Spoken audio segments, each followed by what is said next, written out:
बारिश के बाद शहर की सड़कें तालाब का मंजर पेश करने लगी। मुख्तलिफ मकामात की तरह कोरंगी ड्राइविंग लाइसेंस ब्रांच के अतराफ भी पानी जमा हो गया, जबकि निकासी आब के लिए कोई मशीनरी भी ना आ सकी। मज़ीद जानते हैं ताहा मलिक से।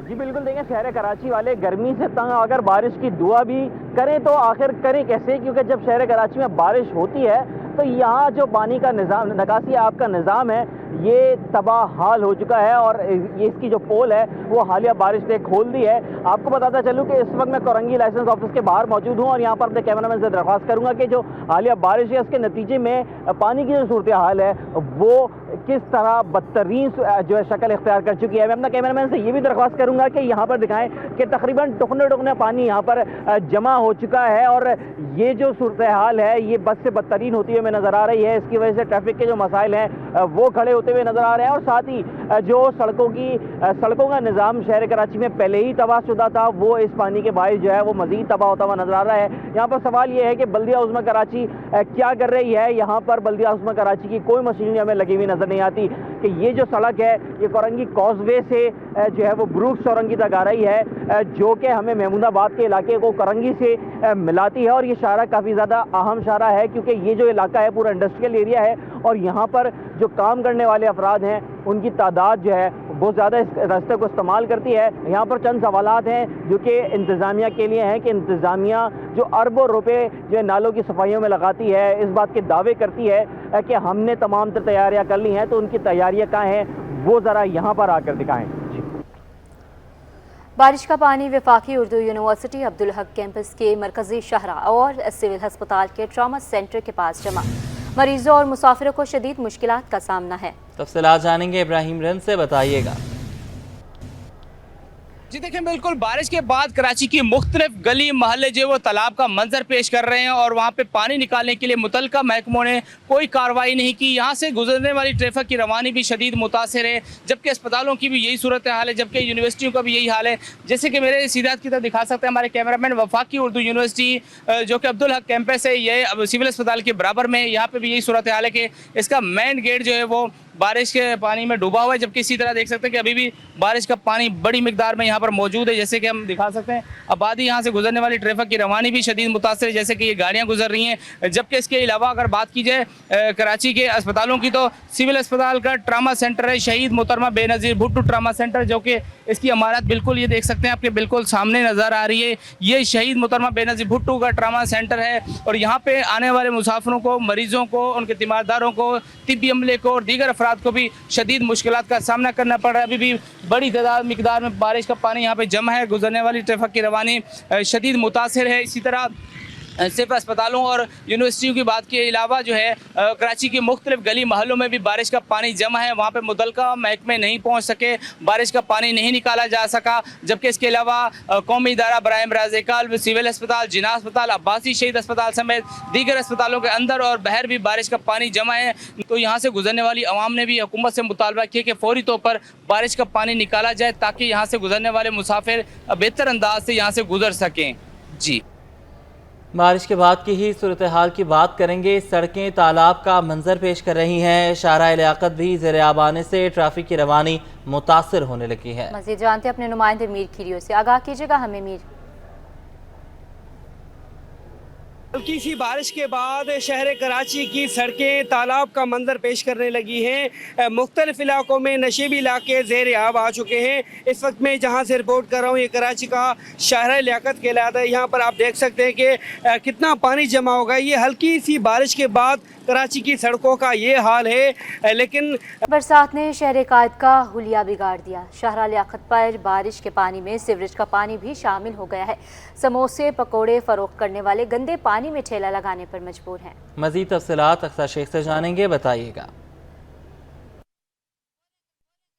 जी बिल्कुल, हम इस टाइम मौजूद हैं शहर लियाकत में और जैसे आप जानते हैं गुज़िश्ता रात से ही बारिश का सिलसिला जारी है। अगर मेरा कैमरामैन आपको दिखा सके कि इस तरफ कराची चैम्बर ऑफ कॉमर्स है और यहाँ इसके सामने वाली ही सड़क का हाल आप देख सकते हैं कि नकासी आपकी क्या सूरत हाल है। बारिश के निज़ाम ने, बारिश के पानी ने यहाँ पे सब धर्म भरम कर दिया है, लेकिन हमारी इंतज़ामिया सोई हुई है, उन्हें कोई फिक्र नहीं है। इसी के सामने आप देख सकते हैं जो अपने दिहाड़ीदार जो रोज़ाना का कमाने वाला तबका है उसने भी अपना यहाँ पर काम लगा हुआ है। यहाँ पे समोसे पकोड़े वाले भी मौजूद हैं। तो आप मुझे बताएगा कि इतनी परेशानी के बावजूद आप अपने रोजगार का हुसूल कैसे कर रहे हैं?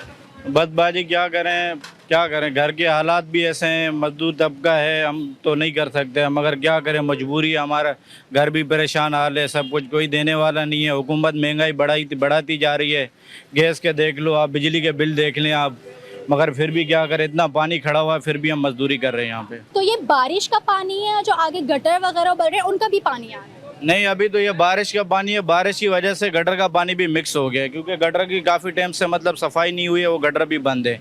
अगर गटर खुल जाते तो ये पानी नहीं होता है आम दिनों में। जी बिल्कुल, जैसे आपने सुना कि दिहाड़ीदार तबका है, रोज़ के कमाने वाले हैं, रोज़ के कमा के लेके जाते हैं तो इनके घर का चूल्हा जलता है, अपने घर में अपने घर वालों को पालते हैं। लेकिन आप देख सकते हैं कि यहाँ पर बल्दिया उस्मा की जो कारकर्दगी का अमली सबूत हमने आपको दिखाया है कि लोग अपना रोज़गार कमाने के लिए भी इस कदर परेशान है कि वो इस हाल में भी अपने रोजगार के लिए यहाँ पर मौजूद हैं। मौसम बदल गया लेकिन शहर की हालत नहीं बदल सकी। मामूली बारिश से शहर की सड़कें तालाब का मंजर पेश करने लगीं। कयूमाबाद से डिफेंस काला पुल जाने वाली सड़क पर 2 फुट से ज़ायद पानी जमा होने से शहरियों को मुश्किलात का सामना है। हमारे नुमाइंदे मोहम्मद हमाद इस वक्त पानी में मौजूद हैं, उनसे तफसीलात जानते हैं। शहर कायद के मुख्तलिफ इलाकों में गुज़िश्ता रात से ही जो है वो हल्की और तेज़ बारिश का सिलसिला जारी है। शहर के कई ऐसे इलाके हैं जहाँ पर जो है वो हल्की और तेज़ बारिश वक्फे से जो है वो हुई है। हमने देखा सुबह होने वाली बारिश के बाद शहर की कई ऐसी जो है वो शाराएँ हैं जहाँ पर पानी जो है वो कई फीट खड़ा हो गया। मैं इस वक्त मौजूद हूँ कयूमाबाद पर, और कयूमाबाद से जो है वो डिफेंस काला पुल RFT से जाने वाली ये सड़क है जहाँ पर भी जो है वो 2-2 फुट पानी जो है खड़ा है। मेरे कैमरामैन अगर मेरे पाँव की जानिब जूम करके दिखाएं तो आप देख सकते हैं कि मैं इस वक्त पानी के अंदर उतरा हूँ और यहाँ पर जो है वो तकरीबन जो है 2 से 2.5 फीट जो है यहाँ पर पानी है, और यहाँ पर जो गुजरने वाले शहरी हैं उनको कितनी परेशानी का सामना करना पड़ रहा है।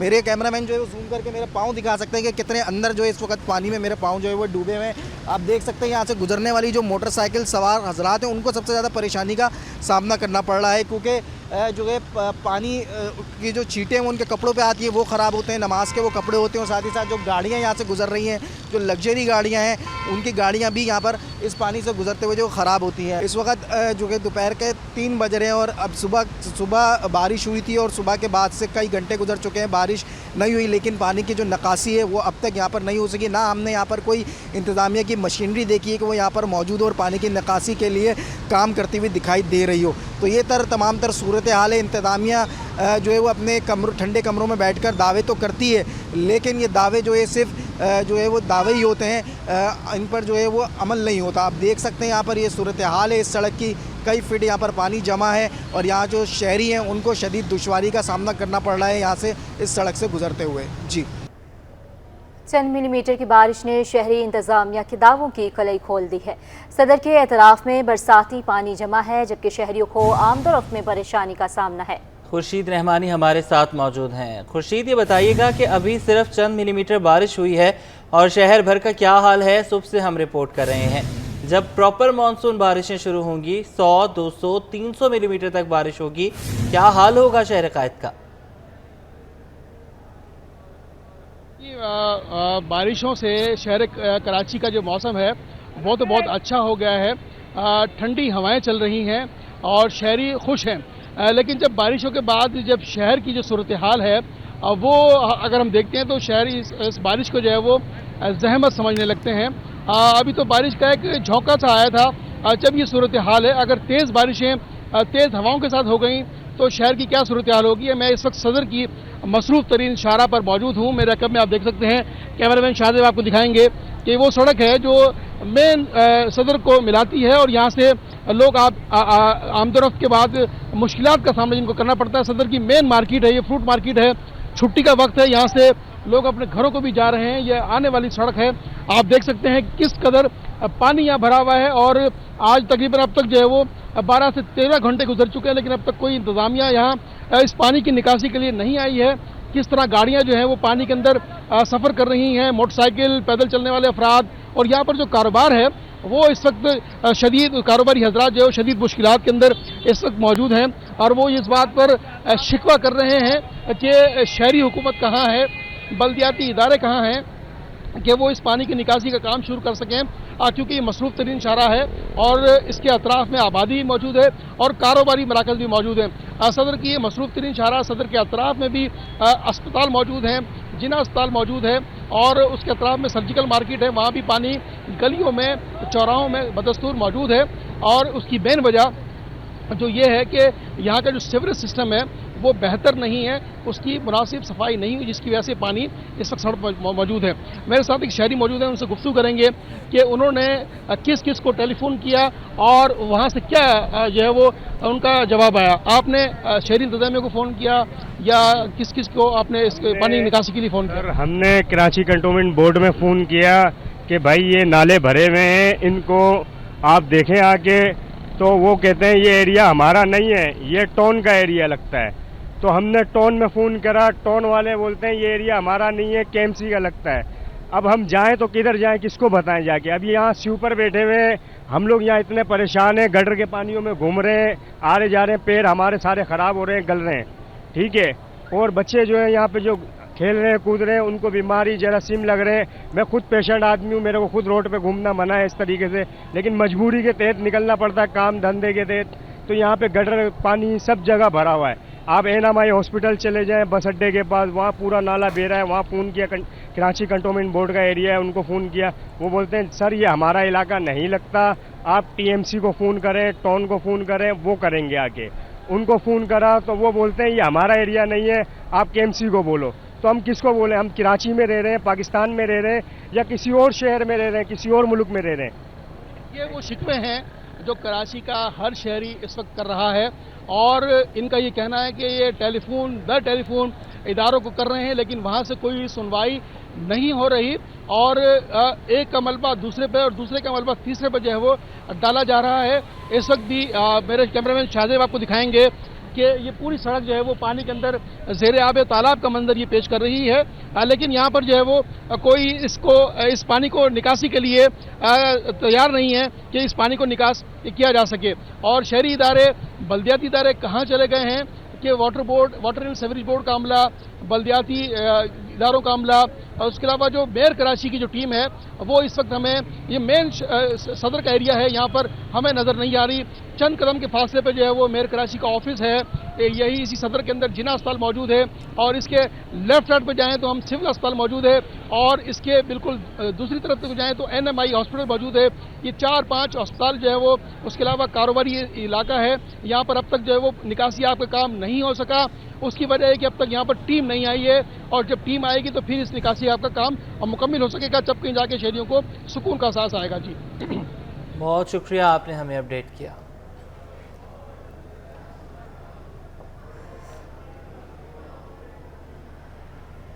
विद होल्डिंग टैक्स के खिलाफ मुल्क की एहतजाज। जोड़िया बाजार में शटर डाउन हड़ताल दूसरे दिन भी जारी रही, कारोबारी सरगर्मियां मुअत्तल रहीं। काविश मेमन से तफसीलात जानेंगे हम। बिल्कुल, देखिए विदहोल्डिंग टैक्स के खिलाफ होलसेल ग्रोसर्स एसोसिएशन की हड़ताल का दूसरा दिन है। जोड़िया बाजार में कारोबारी सरगर्मियां मुकम्मल तौर पर बंद है। यहाँ पर इस वक्त आम दिन में अगर आए तो तिल धरने की जगह नहीं होती थी, इतना लोगों का हुजूम होता था, लेकिन इस वक्त यहाँ पर मुकम्मल तौर पर सन्नाटे। मार्केट का जो एसोसिएशन है उसके मेंबर अशरफ अगरबत्ती वाला मेरे साथ मौजूद है। अशरफ साहब बताइएगा, दूसरा दिन है, कल भी आप हड़ताल करने जा रहे हैं, तो ये सिलसिला कब तक चलेगा? सर हमारी 3 दिन की हड़ताल की कॉल थी, जिसका एक दिन गुजर चुका है, कल आज एक दूसरा दिन है और कल तीसरा दिन होगा। इंशाअल्लाह हम कल भी हड़ताल करेंगे। अगर गवर्नमेंट हमसे बात नहीं करेगी और टैक्सेस के अंदर कोई रिव्यू वगैरह कुछ नहीं करेगी तो हम इसके बाद परसों खोलने के बाद 6 तारीख को फिर हड़ताल में जाएंगे इंशाअल्लाह ताला। अशरफ भाई ये बताइएगा, अगर जैसे मसाला जात की जो मार्केट है वो आज से खुल गई है, उनके कंसर्न है कि ज्यादा देर बंद रखते हैं तो नुकसान भी है और फिर चीजें खराब होने का भी अंदेशा है, तो इस तरह दालों या चावल वगैरह में कोई इस तरह का खदशा होता है कि अगर मुस्तकिल आप बंद करते हैं तो कोई मसला पैदा हो? मौसम जो है ना, मौसम वेदर बहुत अफेक्ट करता है हमारे पल्सेस पे, दालों पे। और दालें अगर ज्यादा देर तक रहेंगी तो उसमें कीड़ा लगने का खतरा होता है। इसी तरह मसालों में होता है। जो मसालों की बात आप कर रहे हैं दुकानदारों की, वो दुकानें खुली नहीं है, वो दुकानें इसलिए खुलती है थोड़ी सी कि उसके अंदर से जो चीजें होती है वो निकल जाए और सफाई होकर फिर बंद कर दी जाए। बिल्कुल, देखिए अशरफ अगरबत्ती वाला मेरे साथ मौजूद थे, उनका कहना है कि आज दूसरा दिन है हड़ताल का, कल भी ये हड़ताल जारी रहेगी। अगर हुकूमत इनसे मुज़ाकरात नहीं करती तो फिर 6 अगस्त को एक बार फिर एसोसिएशन की इजलास बुलाएगी और फिर मुत्तफ़िका तौर पर मजीद आगे क्या लाएअमल इख्तियार करना है उसका फैसला किया जाएगा। जी। और दूसरी जानिब जमात इस्लामी का कराची में धरने की नई तारीख का ऐलान। जमात इस्लामी हफ्ते की शाम 5 बजे गवर्नर हाउस के बाहर धरना देगी। जी बिल्कुल, गुज़श्ता रोज़ जमात इस्लामी का धरना होना था, लेकिन सरबराह हमास इस्माइल हनिया के शहादत के बाद ये धरना मौखर किया गया। जमात इस्लामी का कराची में अब धरने की नई तारीख का ऐलान। बात करेंगे ताहा मलिक से, अपडेट कीजिएगा। जी बिल्कुल देंगे, जमात इस्लामी ने कराची में एहतजाज करने की नई तारीख का ऐलान कर दिया है। कराची में धरना हफ्ता 3 अगस्त को शाम 5 बजे गवर्नर हाउस पर दिया जाएगा। धरने का आगाज जो है जामा मस्जिद खजरा से किया जाएगा, जो रैली की शक्ल में होगा, जबकि तर्जुमान जमात इस्लामी का कहना है कि गवर्नर हाउस पर धरना रावलपिंडी के धरने का तसलसल है और इससे इज़हार यकजहती के लिए दिया जा रहा है। जबकि आपको ये भी बताता चलूँ कि गवर्नर हाउस धरने की नई तारीख का फैसला मेरे जमात इस्लामी कराची मुनिम जफर की ज़ेर सदारत ज़िम्मेदारान के इजलास में किया गया, जबकि इजलास में जुम्मे को शहर भर की मसाजिद में इस्माइल हानिया की शहादत के मौके पर गायबाना नमाज जनाजे का फैसला भी किया गया है। बहुत शुक्रिया, आपने हमें अपडेट किया। अवाम, ताजिर, सनतकार महंगी तरीन बिजली से शदीद परेशान हैं। सूबाई वज़ीर सनत व तिजारत बोले, विफाक IPPs के साथ मुआहिदों का असर नौ जायज़ा ले। जाम इकरामुल्लाह धारीजो के मुताबिक सिंध हुकूमत 2 माह में सनतकारों की मुशावरत से नई इंडस्ट्रियल पॉलिसी का ऐलान करेगी। मज़ीद जानते हैं अशरफ खान से, आगाह कीजिएगा हमें अशरफ। देखा जाए सनतकारों के शदीद कंसर्न्स हैं, क्या कंसर्न्स है, क्या वो हल होने जा रहे हैं, जानते हैं। सूबाई वज़ीर सनत जाम इकरामुल्लाह धारीजो हमारे साथ मौजूद हैं। क्या देख रहे हैं, बहुत सारे मसाइल हैं। एक तो सबसे बड़ा है IPPs का मसला, कैपेसिटी चार्जेस 24 रुपये आ रहे हैं, उसके ऊपर आप क्या करेंगे? सनतकार शदीद सरापा एहतजाज। देखें, बिल्कुल मेरी काफ़ी इंडस्ट्रियलिस्ट के साथ मुलाकात हुई है और वैसे भी जो आम पब्लिक है वो अफोर्ड नहीं कर पा रही जो बिजली के बिल आ रहे हैं, तो मैं समझता हूँ फेडरल गवर्नमेंट को IPPs के साथ रीनिगोशिएट करना चाहिए और इस मामले को फ़ौरन एड्रेस करना चाहिए। अच्छा, अगर देखा जाए इंडस्ट्री पॉलिसी का मुतालबा कर रहे थे सनतकार, तो एक सिंध की इंडस्ट्री पॉलिसी कब तक आ रही है और क्या प्लानिंग हो रही है उसकी? देखें, इंडस्ट्री पॉलिसी पे हम काम कर रहे हैं। हमारे साथ अपना कैसर बंगाली साहब भी हैं और हमने उसमें जो बड़े बड़े इंडस्ट्रियलिस्ट हैं उनका भी इनपुट लिया है और उनके साथ भी हमारी मीटिंग्स जारी हैं। तो मुझे उम्मीद है इंशाल्लाह महीने 2 महीने में हम नई इंडस्ट्रियल पॉलिसी लाएंगे। जान साहब, बहुत सारी चीज़ें हो रही हैं इंडस्ट्री की। जो बात कराची में बहुत अच्छा काम करने जा रहे हैं, सनतों की जो तमाम डाटा है यानी रिकॉर्ड है, लैंड रिकॉर्ड डिजिटलाइज करने जा रहे हैं। इसके साथ और मजीद क्या प्लानिंग है? जो सनतकार शिकायत करता है पानी नहीं है, गैस नहीं है, इसके लिए क्या काम हो रहा है? देखें, जैसे आपने डिजिटलाइजेशन की बात की तो उस पर मैं आपको बताना चाहता हूं कि बहुत काम हो चुका है और मुझे कभी उम्मीद है कि इंशाल्लाह महीने के अंदर वो कंप्लीट हो जाएगा। तो इंडस्ट्रीज़ जो भी हमारे जोन है और इंडस्ट्रियल जोन जो स्पेशली साइट से है वो उनका रिकॉर्ड तकरीबन 1 महीने के अंदर सारा डिजिटलाइज हो जाएगा और लोगों को घर बैठे वो सहूलियात मैसर होंगी। जैसा कि आपने सुना कि सिंध के जो वजीर हैं सनत के तमाम प्लानिंग कर रहे हैं कि इंडस्ट्री की तरक्की हो, उसके लिए प्लानिंग हो रही है, इंडस्ट्री पॉलिसी लाने जा रहे हैं। साथ ही जो तमाम डाटा है इंडस्ट्री जोन का वो डिजिटलाइज करने जा रहे हैं और साथ ही सबसे बड़ा इंडस्ट्री पॉलिसी वो भी 2 महीने के अंदर लाई जा रही है। जी, जुलाई 2024 में महंगाई की शरह 32 माह की कम तरीन सतह तक गिर गई। अदारा शुमारियात की रिपोर्ट के मुताबिक जून 2024 में महंगाई की शरह 12.6% थी, जो जुलाई 24 में घटकर 11.1% तक गिर गई है। बात करेंगे अशरफ खान से। अशरफ, ये बताइएगा कि आदाद शुमार ये बता रहे हैं कि महंगाई कम हो गई है, लेकिन हम आम आदमी की क़ुव्वत खरीद देखें तो वो बद से बदतर होती जा रही है। जी बिल्कुल दुरुस्त कह रहे हैं कि अगर देखा जाए बिजली के बिल देखें, गैस के बिल देखें, दीगर अखराजात देखें, वो बढ़ते ही जा रहे हैं। जो बजट में इक़दाम हुए हैं उसके बाद आपकी दीगर अजनास की कीमतें बढ़ गई हैं, लेकिन यहाँ पे इदारा शुमारियात पाकिस्तान ने जो रिपोर्ट जारी की है यानी कि जो जुलाई यानी बजट में इत्तलाक हो गया था उसमें बताया गया है कि जुलाई 2024 में महंगाई की शरह 32 माह की कम तरीन सतह तक गिर गई है और इदारा शुमारियात की रिपोर्ट के मुताबिक ये कहा गया है कि जुलाई 2024 में महंगाई की शरह 11.1% पर आ गई है और जो कि देखा जाए जून में जो है ये 12.6% थी और ये बताया गया है कि जुलाई 2024 महंगाई की शरह अक्टूबर 2021 की कम तरीन सतह तक गिर गई जो कि 32 माह पहले थी और यहाँ ये बताया गया है कि जुलाई 23 के मुकाबले जुलाई 24 में फूड इन्फ्लेशन में 1.56% का इजाफा हुआ है। जो माहिरीन से हमने पूछा है उनका ये कहना है कि पेट्रोलियम मसनूआत की कीमतों में कमी की वजह से महंगाई की शरह में कमी तो हुई है, लेकिन साथ ही ये भी कहा है कि बजट इक़दाम की वजह से आने वाले महीनों में महंगाई की शरह बढ़ने के खदशे का भी इज़हार किया है। बहुत शुक्रिया अशरफ, आपने हमें अपडेट किया। सिंध हुकूमत की अनोखी मंतक, गर्ल्स कॉलेज ऑफ को बॉयज़ हॉस्टल बना दिया। ख़वातीन के गवर्नमेंट एलिमेंट्री कॉलेज लियारी को डाओ मेडिकल यूनिवर्सिटी का बॉयज़ हॉस्टल बनाने की मंजूरी दे दी। कॉलेज प्रिंसिपल कहते हैं कि कॉलेज में लियारी की गरीब तालबात को 2 साला एरी कराया जाता है। इस पर आयमा खान हमें अपडेट करेंगी, बताइएगा आयमा। जी बिल्कुल, देखिए इस वक्त मैं मौजूद हूँ government elementary college of education for women Lyari में, और जो है वो हुकूमत सिंध ने जो है वो एक अनोखी मंतक अपनाते हुए इस कॉलेज को जो है वो अब बॉयज़ हॉस्टल में जो है वो तब्दील किया जा रहा है। इस पर बात करने के लिए हमारे साथ जो है वो कॉलेज की प्रिंसिपल मैडम फरजाना साहिबा मौजूद हैं, इनसे तफसीलात लेंगे। जी, हमें तो बस एक दिन पहले ही पता चला कि ये बॉयज़ हॉस्टल को दी जा रही है बिल्डिंग, इससे पहले हमें कुछ पता नहीं था। हमारे यहाँ मुख्तलिफ़ एक्टिविटीज़ हो रही थी और यहाँ पे किसी ने विज़िट करके देख लेते कि आया कॉलेजेस में कितने स्टूडेंट हैं और क्या क्या एक्टिविटीज़ होती हैं। तो ये लगाया गया कि यहाँ कोई मतलब एलिगेशन ये लगाया कि यहाँ कोई एक्टिविटी नहीं होती है, फंक्शनल नहीं है। तो हम इसकी पुरजोर मजम्मत करते हैं क्योंकि हमारे यहाँ बच्चियाँ जो है ना, एलोकेशन तो मेरे पास कम है बच्चों की, लेकिन पूरे ज़िले में, लियारी ज़िले सदर टाउन में ये एक वाहिद एजुकेशन जो है ना, ये इंस्टीट्यूट है जहाँ पे मुख्तलिफ़ टीचर्स की हम ट्रेनिंग करते हैं। जो नए जो असातिज़ा आते हैं उनको प्रोफेशनल ट्रेनिंग दी जाती है, जिसमें अभी हमारे पास 22 जून को एक बैच गया है इंडक्शन ट्रेनिंग का, जिसमें 100 असातिज़ा थे। जी बिल्कुल, जैसे कि आपने सुना हमारे साथ जो है वो मैडम फरजाना मौजूद थी। इनका ये बताना है कि इसके कॉलेज में जो है वो इनरोलमेंट नहीं है, कॉलेज फंक्शनल नहीं है। इस बुनियाद पर जो है वो इस कॉलेज को बॉयज़ हॉस्टल में जो है वो तब्दील करने की जो है वो कोशिश भी की जा रही है और इस हवाले से जो है वो लेटर भी जारी कर दिया गया है। जी, कराची में दीगर सूबों के डोमिसाइल पर असातिज़ा की भर्तियों का इंकशाफ, 150 से ज़ायद टीचर्स के खिलाफ ज़ाब्ता भर्तियाँ की गई। Chairman inquiry anti corruption Zulfiqar Irshad ने तहकीकात का हुक्म दे दिया। बात करेंगे आज़ाद नोहड़ियों से, अपडेट कीजिएगा इस पर।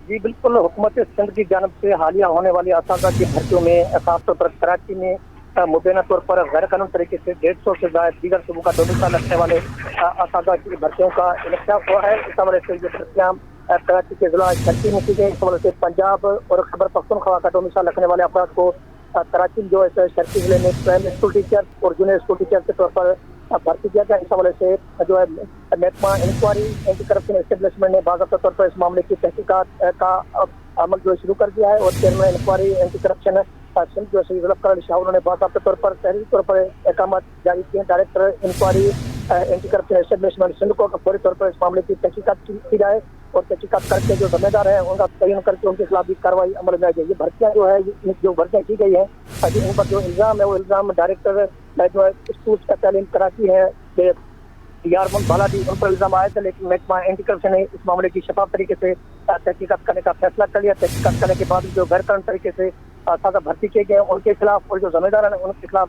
जो महकमा जाती कार्रवाई अमल में लाई जाएगी। कार्रवाई महकमा एंटी करप्शन जनब से की जाएगी। इस हवाले से महकमा एंटी करप्शन ने बाज़ाब्ता तौर पर तहकीकात का आगाज कर दिया है। जी, बहुत शुक्रिया, आपने हमें अपडेट किया। डिफेंस में पीपल्स पार्टी के MNA एजाज जकरानी के बेटे की इमा पर नौजवान पर तशद्दुद का वाक़या, पुलिस मुल्ज़िमान को ताहाल गिरफ्तार न कर सकी। मुतासरा नौजवान ने अदालत से रुजू कर लिया। वाक़े की एक और CCTV फुटेज सिटी 21 ने हासिल कर ली है, जिसमें जिम के अंदर MNA के बेटे हारिस जखरानी को देखा जा सकता है। इस वक्त हमारी नुमाइंदा अनुषा जाफरी मुतासरा नौजवान के साथ मौजूद हैं, मज़ीद अपडेट करेंगी इस पर हमें। बिल्कुल, देखिए पीपल्स पार्टी के MNA जेको अब्बास से ताल्लुक़ रखने वाले जो एजाज जकरानी का बेटा है हारिस जकरानी, उसकी इमा पर जो है सिक्योरिटी गार्ड्स ने नौजवान को तशद्दुद का निशाना बनाया था। ताहाल कोई गिरफ्तारी अमल में नहीं लाई गई। जो मुतासरा नौजवान अबू बकर है उसने जो है वो पुलिस के खिलाफ कोर्ट में दरख्वास्त दायर कर दी है। इस वक्त हमारे साथ मौजूद है एसएसपी इन्वेस्टिगेशन से आपकी क्या बात हुई, आईओ से क्या बात हुई? जिस तरह आईओ से हमारी बात हुई, आईओ कहते हैं कि कल सीसीटीवी मिली है, जबकि सीसीटीवी तो मतलब पहले ही ऑन एयर हो चुकी थी दीगर मुख्तलिफ चैनल्स पे, हमारे चैनल पे। क्या डेवलपमेंट है, पुलिस ताउन कर रही है या नहीं कर रही? पुलिस ने अभी तक किसी किस्म का कोई ताउन नहीं किया है। ये जो भी चीज़ें अगर कोई कलेक्ट भी की जा रही है ना, तो मुझे खुद जाना पड़ता है थाने, उनको बताना पड़ता है कि भाई आप चलें, चीज़ें करें। तो कभी कभार आयो साहब किसी दूसरे केसेस में लगे होते हैं, तो मुझे इधर से उधर धक्के लगवाए जाते हैं कि इधर चले जाएँ आप, उधर चले जाएँ, इधर कर लें। तो मैंने दरख्वास्तें भी पुलिस में सब में डाली हैं, मेरे पास सबकी रिसीविंग भी मौजूद है, सारी चीज़ें मौजूद हैं। तो उस सब के एटीट्यूड के बाद आज 7वां 8वां दिन है, तो फिर मैंने कोर्ट की तरफ रुजू किया है, मैंने एप्लीकेशन फ़ाइल की है कि मुझे कम से कम अदालत से मिले इंसाफ, कि भाई जब सारी चीज़ों को नज़र भी आ रही है, सबके सामने है, उसके बाद भी एक्शन नहीं लिया जा रहा। अभी मेरी दरख्वास्त एप्लीकेशन वहाँ सबमिट हुई है इंशाल्लाह। तो अब देखिए उनका जो प्रोसेस है, आज बारिश की वजह से शायद कुछ डिले हुआ है कोर्ट में, तो इंशाल्लाह जो भी है जल्द से जल्द उसके ऊपर भी इंशाल्लाह आ जाए। बिल्कुल अदालत से रुजू किया है। जिस तरीके का वाकया हुआ, एक और सीसीटीवी हम देख सकते हैं कि हारिस जाकरानी मौजूद हैं और जिम में इनके साथ मिल रहे हैं, वो सीसीटीवी फुटेज भी आप हमारी स्क्रीन पर देख सकते हैं। तो ये वाज़े तौर पर सबूत है कि हारिस जाकरानी की इमा पर ये सब कुछ किया गया। उसके बावजूद जो है वो एक बाअसर सियासी शख्स के बेटे को लोगों को गिरफ्तार ना करना, जबकि सब कुछ ज़ाहिर भी हो गया, ये कानून नाफिज करने वाले इदारों पर बहुत बड़ा सवालिया निशान है। जी, इंटरमीडिएट के नताज में रद्दोबदल और जालसाजी करने का case. Chairman inter board Naseem Memon, साबिक कंट्रोलर अनवर अलीम राजपूत और दीगर की जमानत की दरख्वास्त पर समाअत। अदालत ने मुल्ज़मान की जमानत में 21 अक्टूबर तक तौसीक़ कर दी। मुमताज़ जमाली से तफसीलात लेंगे, बताइएगा।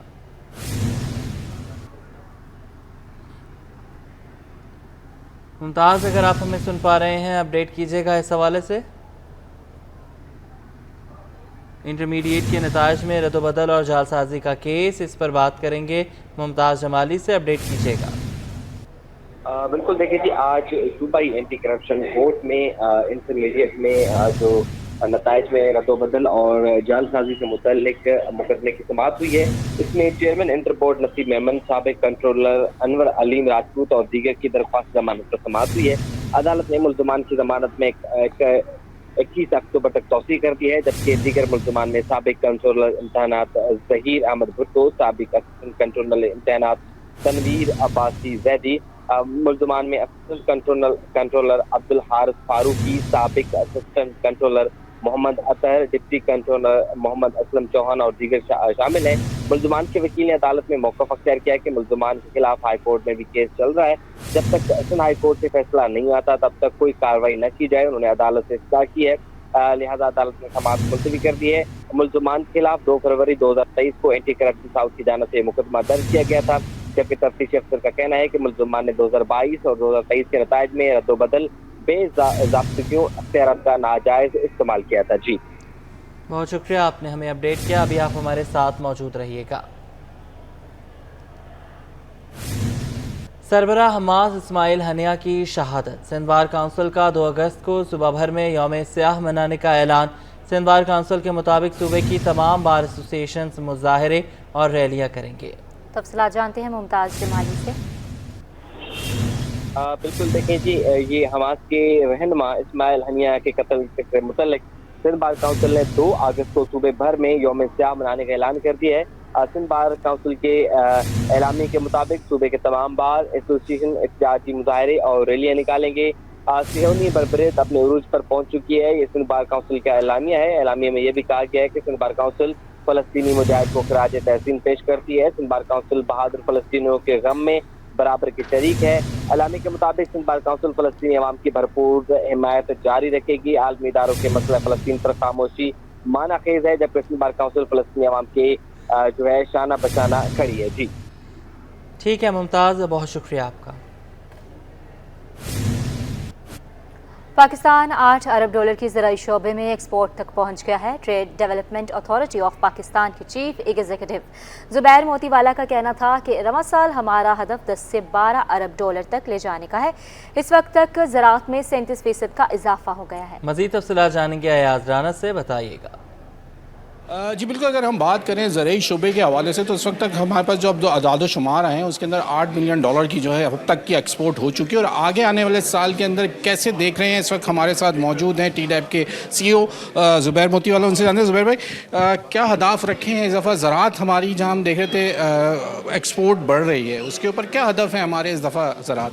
देखिए जी, हम तो सबसे पहले तो अल्लाह का शुक्र अदा करते हैं कि 37% की इस साल में ग्रोथ हुई है, तो तकरीबन $3 बिलियन, जो बहुत बड़ी रकम है आजकल के जो पाकिस्तान के हालात हैं उसके हिसाब से। वो हम समझते हैं कि हमने बड़ा काम किया, हमारे लोगों ने बड़ा काम किया, TDAP ने, कॉमर्स मिनिस्ट्री ने। तो हम यहाँ आज पहुँचे, तो हमारा आगे का टारगेट इंशाअल्लाह ताला 20 से 25% इससे और ऊपर जाने का है। और मुझे लगता है कि ये कोई बड़ा मुश्किल टारगेट नहीं है और इसके अंदर हो जाएगा। अगर हम वैल्यू एडिशन को देखते हैं तो इससे भी ऊपर जो है ना हमारा ये चला जाएगा। आई थिंक कि ये शोबा वो है जिसके ऊपर खूब मेहनत करने की ज़रूरत है, और आजकल के जो फूड सिक्योरिटी का दौर है उसमें दिस इज़ वेरी वाइटल।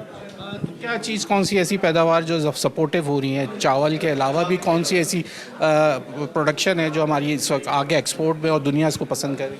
देखें, चावल तो माशाल्लाह अब जो है ना रिकॉर्ड हो गया पाकिस्तान की हिस्ट्री का, तकरीबन $4 बिलियन की एक्सपोर्ट हो गई। इसके अलावा आप देखें सेसमे सीड बिल्कुल नई आइटम है, वो $30-40 मिलियन हम करते थे, 400 से ऊपर चला गया है, $410 मिलियन गालिबन जो है ना उसकी एक्सपोर्ट होगी। ज़ुबैर मोतीवाला उनका कहना है, TDAP के CEO हैं, उनका बताना है कि 12 से 13 अरब डॉलर तक का हदफ रखा गया है, जो कि इसके क्रॉस होने की उम्मीद है।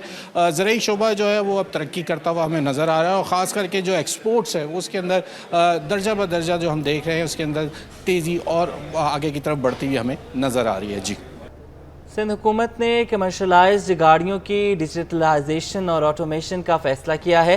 ऐसा फैसला वज़ीर ट्रांसपोर्ट शजरीना मेमन की ज़ेर सदारत में हुआ है।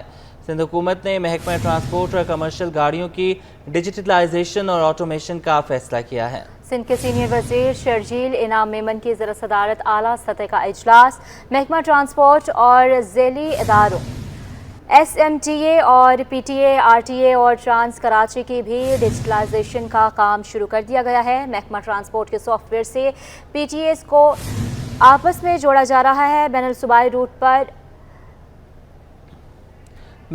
रूट्स परमिट्स का भी पता चल सकेगा। शजरीना मेमन ने कहा कि रूट्स परमिट्स के इजरा और रिन्यूअल के निज़ाम को ऑनलाइन किया जा रहा है।